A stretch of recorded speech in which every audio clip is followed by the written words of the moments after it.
بسم اللہ الرحمن الرحیم۔ الرحمن الرحیم والصلاة والسلام علی اشرف الانبیاء والمرسلین اما بعد۔ معزز سامعین، باب البیع الفاسد آج کی اس ویڈیو سے ہم شروع کریں گے۔ اس سے قبل مصنف رحمہ اللہ نے بیع صحیح کی اقسام ذکر کی تھی، جس میں بیع نافذ اور بیع غیر نافذ دونوں آ چکی ہیں۔ آج کی اس ویڈیو سے ہم بیع غیر صحیح کا بیان شروع کریں گے۔ بیع غیر صحیح کے اندر 4 اقسام مصنف رحمہ اللہ نے ذکر کی ہیں، جن میں بیع فاسد ہے، بیع باطل ہے، بیع مکروہ ہے اور بیع موقوف ہے۔ ان چاروں کو ایک بعد دیگر انشاءاللہ پڑھیں گے۔ آج کی اس ویڈیو سے جو ہم شروع کرنے لگے ہیں وہ بیع باطل اور بیع فاسد ہے۔ عبارت پڑھ لیتے ہیں، اس کے بعد انشاءاللہ اس باب سے متعلقہ کچھ ضروری باتیں کر کے پھر انشاءاللہ اس مسائل کو سمجھتے ہیں۔ باب البیع الفاسد بطل بیع ما لیس بمال كالدم والمیتة والحر والبیع به وكذا بيع أم الولد والمدبر والمكاتب وبيع مال غير متقوم كالخمر والخنزير بالثمن۔ یہ ہے آج کے ہمارے سبق کی عبارت۔ عبارت سمجھنے سے قبل چند ضروری باتیں ذکر کرتا ہوں، جن میں سب سے پہلے بیع باطل کی تعریف ہے، بیع باطل کے اسباب ہیں اور بیع باطل کا حکم۔ اس کے بعد پھر بیع فاسد کی تعریف، بیع فاسد کے اسباب اور بیع فاسد کا حکم۔ سب سے پہلی چیز بیع باطل کہتے کس کو ہے؟ بیع باطل ایسی بیع کو، ایسے خرید و فروخت کے معاملے کو کہتے ہیں جو اپنی ذات اور اوصاف دونوں کے اعتبار سے مشروع نہ ہو، شریعت نے اس کو دونوں اعتبار سے لغو قرار دیا ہو۔ اصل میں اس عقد کی جو جڑ اور اصل ہوتی ہے، یعنی ایجاب اور قبول، مبیع اور ثمن، جس کو ہم صلب عقد بھی کہتے ہیں، اس کے اندر فساد آ جاتا ہے۔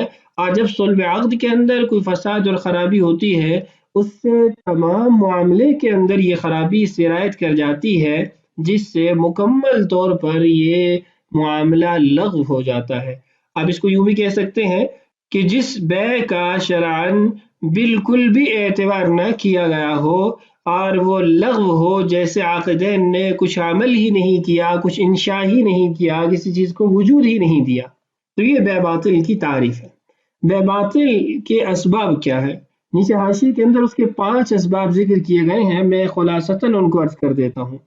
سب سے پہلا سبب جس کی وجہ سے بیع باطل ہو جاتی ہے، وہ عاقدین میں سے کسی کی رضامندی کا نہ پایا جانا ہے۔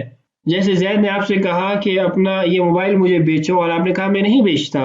اب آپ سے اگر وہ زبردستی لیتا ہے تو یہ بیع باطل ہے، بھلے وہ آپ کو اس کا عوض بھی دے دے، اس بیع کو باطل شمار کریں گے آپ کی رضامندی نہ پائی جانے کی وجہ سے۔ دوسرا سبب ہے بدلین میں مالیت کا معدوم ہونا، مالیت کا نہ پایا جانا، جس کی آسان مثال آزاد آدمی کی بیع شرا ہے، خرید و فروخت ہے کہ آزاد آدمی مال نہیں ہے، مالیت اس کی ذات میں معدوم ہے، تو اس لیے اگر آزاد آدمی کو بیچا جاتا ہے، اس کا عوض بھی وصول کیا جاتا ہے، تو یہ درست نہیں ہے، یہ بیع باطل ہے۔ اسی کی ایک اور جزئی ہے کہ مالیت تو اس بدل کے اندر پائی جا رہی ہے، لیکن یہ مالیت اب انتقال کی صلاحیت سے خالی ہے، یعنی یہ منتقل نہیں ہو سکتی۔ اس کی سادہ اور آسان مثال مدبر ہے کہ مدبر اپنی ذات کے اندر مال ہے، مبیع ہے، لیکن اب یہ مبیع منتقل نہیں ہو سکتا اس کے مالک کے تدبیر کے تصرف کی وجہ سے کہ اس نے اس کو مدبر بنا دیا۔ اسی کی ایک اور جزئی کہ مالیت تو ہے لیکن مالیت کا حالاً وجود نہیں ہے، جس کی مثال نتاج ہے۔ نتاج کہتے ہیں حمل الحمل کو، کہ یہ جو میرا جانور ہے، اس کا جو حمل ہے، اس کے حمل کو میں آپ کو نہیں بیچ رہا، تو اس کا وجود ہی نہیں ہے، معدوم ہے، تو اس کی بیع شرع یہ باطل ہے۔ ایسے ہی مال یعنی مبیع جو ہے وہ متقوم نہ ہو، مبیع یہ شرط لازمی ذہن میں رکھیے گا کہ مبیع متقوم نہیں ہے۔ متقوم سے مراد شرعاً اس کی کوئی قیمت نہیں ہے، جس میں خنزیر اور شراب آ جائے گی۔ اب شراب اور خنزیر کو جب مبیع بنایا جاتا ہے اور اس کے مقابل میں کرنسی ہے، ثمن اصطلاحی یا خلقی ہے، تو یہ بیع بھی باطل ہوگی، اس لیے کہ مبیع مال متقوم نہیں ہے۔ یہ ہو گئے 2 اسباب بیع باطل کے۔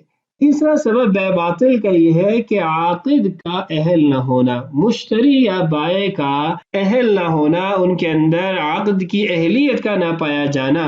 جیسے بائع اور مشتری میں سے کوئی ایک مجنون ہے، پاگل ہے، یا دونوں پاگل ہیں. ایسے ہی بائع اور مشتری دونوں ایک ہی شخص ہیں. مثال کے طور پر بائع بھی زید ہے اور مشتری بھی وہ وکیل بن کر خریداری کر رہا ہے اپنے آپ سے ہی، تو یہ درست نہیں ہے، یہ بیع بھی باطل ہوگی. چوتھا سبب یہ ہے کہ بیع یعنی عقد کا حقیقتاً نفع سے خالی ہونا، اس کے اندر نفع کا تصور ہی نہ پایا جانا. جیسے 1 درہم 2 درہم کے بدلے میں بیچنا، تو یہ جو نفع ہے یہ حقیقت کے اندر نفع نہیں ہے بلکہ سود اور ربا ہے اور خالی عن العوض ہے. پانچواں سبب ہے مبیع کا نہ ہونا. جیسے زید آ کے کہتا ہے کہ میں 50,000 کا خریدتا ہوں. بھئی کیا خریدتے ہو؟ مبیع طے تو کرو. تو مبیع کا طے نہ ہونا، اس سے بیع باطل ہو جائے گی. یہ 5 اسباب جو نیچے حاشیے میں موجود ہیں، ان کی آگے تفصیلات کچھ نہ کچھ آئیں گی. زیادہ بیع باطل کا بیان اس باب کے اندر نہیں ہے، بیع فاسد کو زیادہ بیان کیا گیا کیونکہ اس کے اسباب بھی زیادہ ہیں. تو بہرحال 5 اسباب آپ کے سامنے ذکر کر دی ہیں. اب آتے ہیں بیع باطل کا حکم کیا ہے. تو بیع باطل کے حکم کا جو انحصار اور دار و مدار ہے وہ بیع باطل کی نوعیتوں کے اعتبار سے ہے کہ بیع باطل کی 3 قسم کی نوعیتیں ہو سکتی ہیں. ایک نوعیت وہ ہے کہ جو لازمی اور دائمی طور پر باطل عقد ہے، جس کو درست کیا ہی نہیں جا سکتا، تجدید عقد کے ساتھ بھی اس کو درست نہیں کیا جا سکتا. جیسے آزاد آدمی ہے، 1000 بار تجدید عقد ہو جائے وہ نہیں بک سکتا، مبیع نہیں بن سکتا، یہ بیع درست نہیں ہو سکتی. تو یہ تو کلیتاً باطل ہے. دوسرا ظاہراً عقد کا باطل ہونا. ظاہراً عقد کا باطل ہونا، اس سے مراد یہ ہے کہ عقد جدید سے آپ اس معاملے کو درست کر سکتے ہیں. جیسے مغصوبہ چیز، عمر نے کتاب جو ہے وہ غصب کی اور بعد میں مشتری کو پیسے دے رہا ہے اور مشتری جو ہے وہ اس پر راضی ہو گیا. اب مشتری کا راضی ہو جانا اور پیسے وصول کر لینا یہ عقد جدید بن جائے گا اور یہ بیع درست ہو جائے گی. اور تیسری صورت ہے جائز البطلان. جائز البطلان کا مطلب یہ ہے کہ عقد تو باطل ہے لیکن فریقین کو علم نہیں ہے، تو جب تک ان کو علم نہیں اس سے نفع اٹھانا ان کے لیے جائز ہے، اس کی ملک بھی ثابت ہو جائے گی. لیکن جیسے ہی اس کے علم میں یہ بات آ جائے کہ یہ بیع درست نہیں ہے، یہ بیع باطل ہے، تو پھر اس کے لیے یہ علت ثابت نہیں رہے گی، بلکہ اگر اصلاح عقد ممکن ہو تو عقد کو درست کرے. بصورت دیگر اگر عقد کی اصلاح درستگی ممکن نہیں ہے، جیسے آزاد آدمی، تو اس صورت کے اندر پھر معاملے کو ختم کر دیا جائے گا. یہ تھی کچھ تفصیلات بیع باطل کی. اب آتے ہیں بیع فاسد کی طرف. سب سے پہلے بیع فاسد کی تعریف ہے. تو بیع فاسد لغت کے اندر تو صلاح، درستگی کا جو الٹ معنی ہے یا ضد ہے اس کے لیے استعمال ہوتا ہے.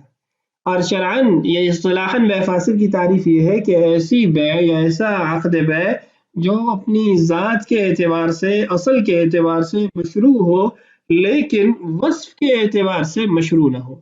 اس کی مثال آپ غیر مقدور تسلیم چیز کی خرید و فروخت لے لیں. غیر مقدور تسلیم چیز مثال کے طور پر بھاگا ہوا غلام ہے.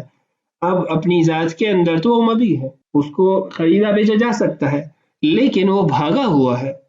اس کے اندر غیر مقدور التسلیم، دوسرے کے حوالے نہ کرنے کا جو احتمال پایا جا رہا ہے، اس وصف کی وجہ سے یہ معاملہ خراب ہوا. اگر اس وصف کو درست کر لیا جائے تو معاملہ درست ہو جائے گا. آپ اس کو یوں بھی کہہ سکتے ہیں کہ ایسا معاملہ جس کے اندر بیع تو ہو جاتی ہے لیکن اس میں کچھ خرابی آ جاتی ہے، اس خرابی کا اگر دور کرنا ممکن ہو تو اس کو دور کر لیا جائے، بصورت دیگر وہ بیع ختم ہو جائے گی. دوسری جو بحث ہے اس عنوان کے تحت وہ اسباب فساد ہے کہ بیع فاسد ہونے کے اسباب کیا ہیں.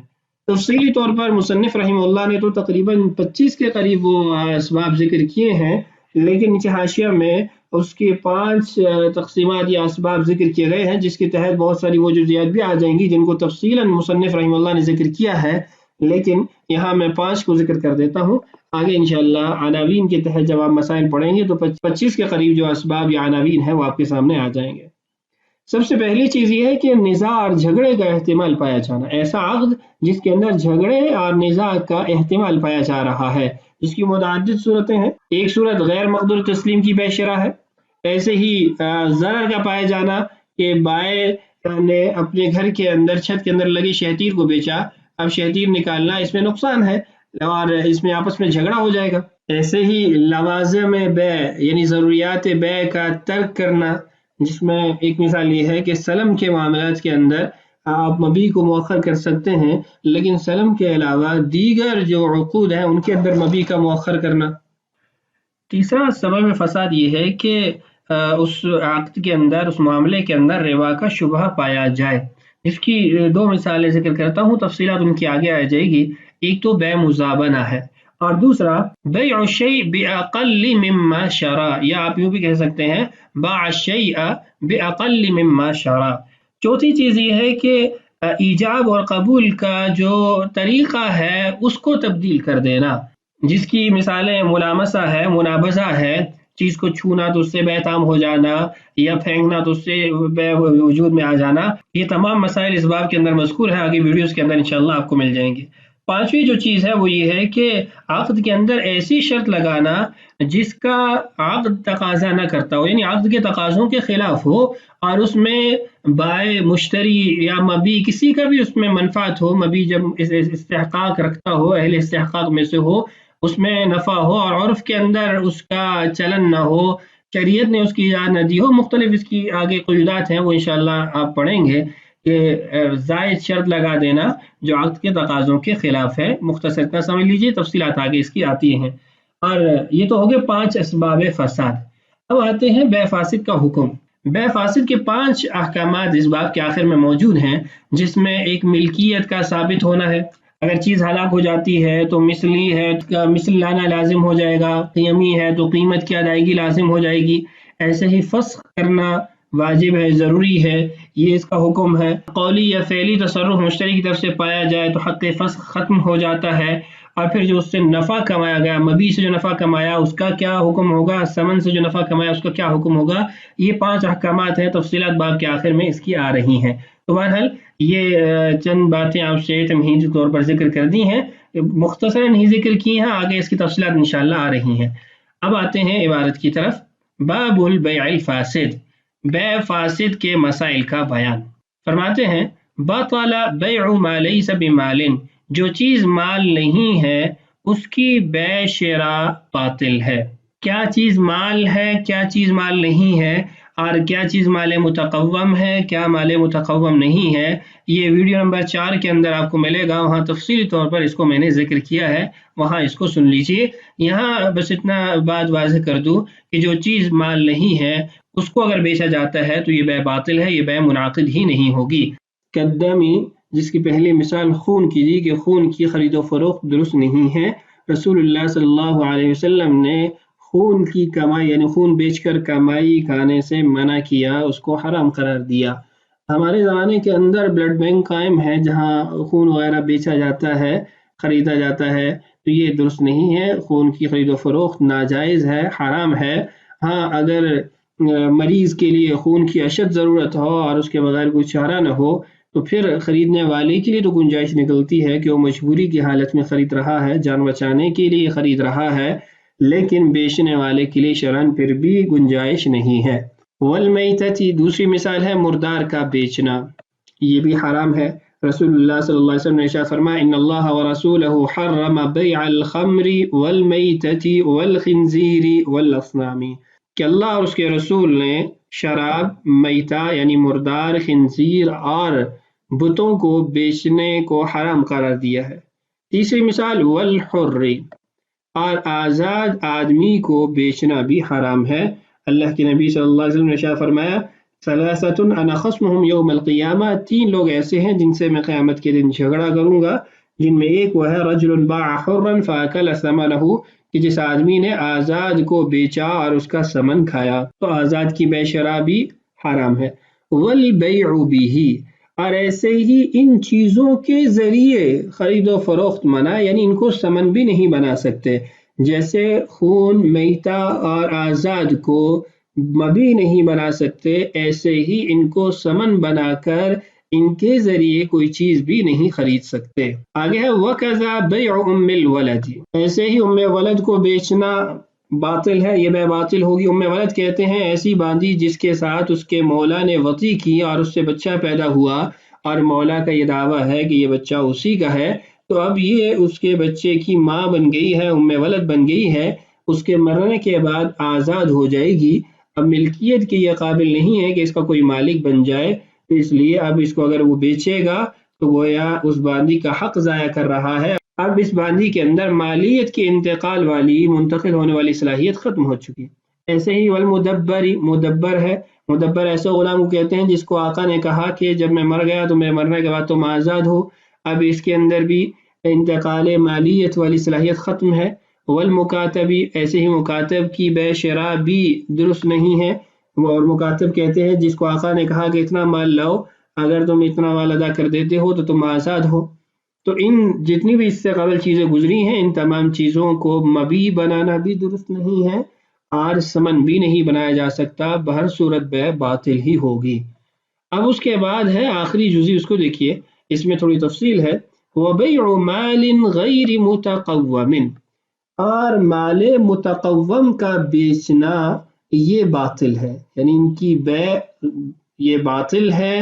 جب ان کو آپ مبی بنائیں گے تو اس سے بے باطل ہو جائے گی. کالخمر والخنزیر بالثمن، جیسے شراب کا بیچنا، خنزیر کا بیچنا ثمن کے بدلے میں. ثمن کا بدلے میں اس لیے کہا کہ ثمن جب اصطلاحی یا خلقی ہو تو وہ ثمن کے طور پر طے ہے، اور اس کا جو عوض ہے، بدل ہے، وہ مبی کے طور پر طے ہو جاتا ہے. تو خمر اور خنزیر کو مبی تو نہیں بنایا جا سکتا، لیکن اگر خمر اور خنزیر کو بالعرض کسی اور سامان کے بدلے میں بیچا جاتا ہے تو چونکہ بے مقایضہ ہو جائے گی. بے مقایضہ کے اندر آپ دونوں کو مبی بنا سکتے ہیں، آپ دونوں میں سے کسی کو بھی مبی بنا سکتے ہیں، کسی کو بھی ثمن بنا سکتے ہیں. تو اس عرض کو مبی بنا دیا جائے گا اور خمر اور خنزیر کو ثمن بنا دیا جائے گا، عقد کو باطل ہونے سے بچانے کے لیے. اور پھر جب ادائیگی کی جائے گی تو خمر اور خنزیر کی ادائیگی نہیں کی جائے گی، بلکہ اس کے ثمن کی، جتنی اس کی مالیت ہے اس مالیت کی ادائیگی کی جائے گی. اب سوال یہ پیدا ہوتا ہے کہ خمر اور خنزیر کو مبی نہیں بنا سکتے، ثمن بنا سکتے ہیں، اس کی وجہ کیا ہے؟ اس کی دو وجوہات ذکر کرتا ہوں. ایک وجہ یہ ہے کہ خمر اور خنزیر جب مبی بنائیں گے تو اس کے اندر ان کا احترام ہے، اس لیے کہ مبی ایک مقصودی چیز ہوتی ہے، اعزازی چیز ہوتی ہے، جو آپ کی چاہت ہوتی ہے آپ اس کو وصول کرتے ہیں. تو خمر اور خنزیر مقصودی چیز نہیں بن سکتی، ان کی اہانت کا ہمیں حکم دیا گیا ہے، نہ کہ ان کے احترام کا. دوسری بات یہ ہے کہ خمر اور خنزیر جب مبی ہیں تو مبی طے شدہ ہوتا ہے، اس کے اندر تبدیلی کا سوال ہی پیدا نہیں ہوتا. لیکن جب آپ اس کو ثمن بنائیں گے تو ان کی تبدیلی ممکن ہے، اور وہ تبدیلی یہ ممکن ہے کہ آپ اس کی مالیت کی ادائیگی کر دیں، جتنی اس کی مقدار مال بنتی ہے اتنا آپ ادا کر دیں تو یہ عقد درست ہو جاتا ہے. تو بہرحال آج کے اس ویڈیو کے اندر ہم نے کچھ مسائل پڑھ لیے، اس کی کچھ مزید تفصیلات انشاءاللہ اگلی ویڈیو میں آ رہی ہیں. اللہ تعالیٰ سے دعا ہے اللہ تعالیٰ ہمارے لیے اسباق کی تکمیل آسان فرمائے. اللہ تعالیٰ ہم سب کا حامی و ناصر ہو. السلام علیکم ورحمۃ اللہ وبرکاتہ.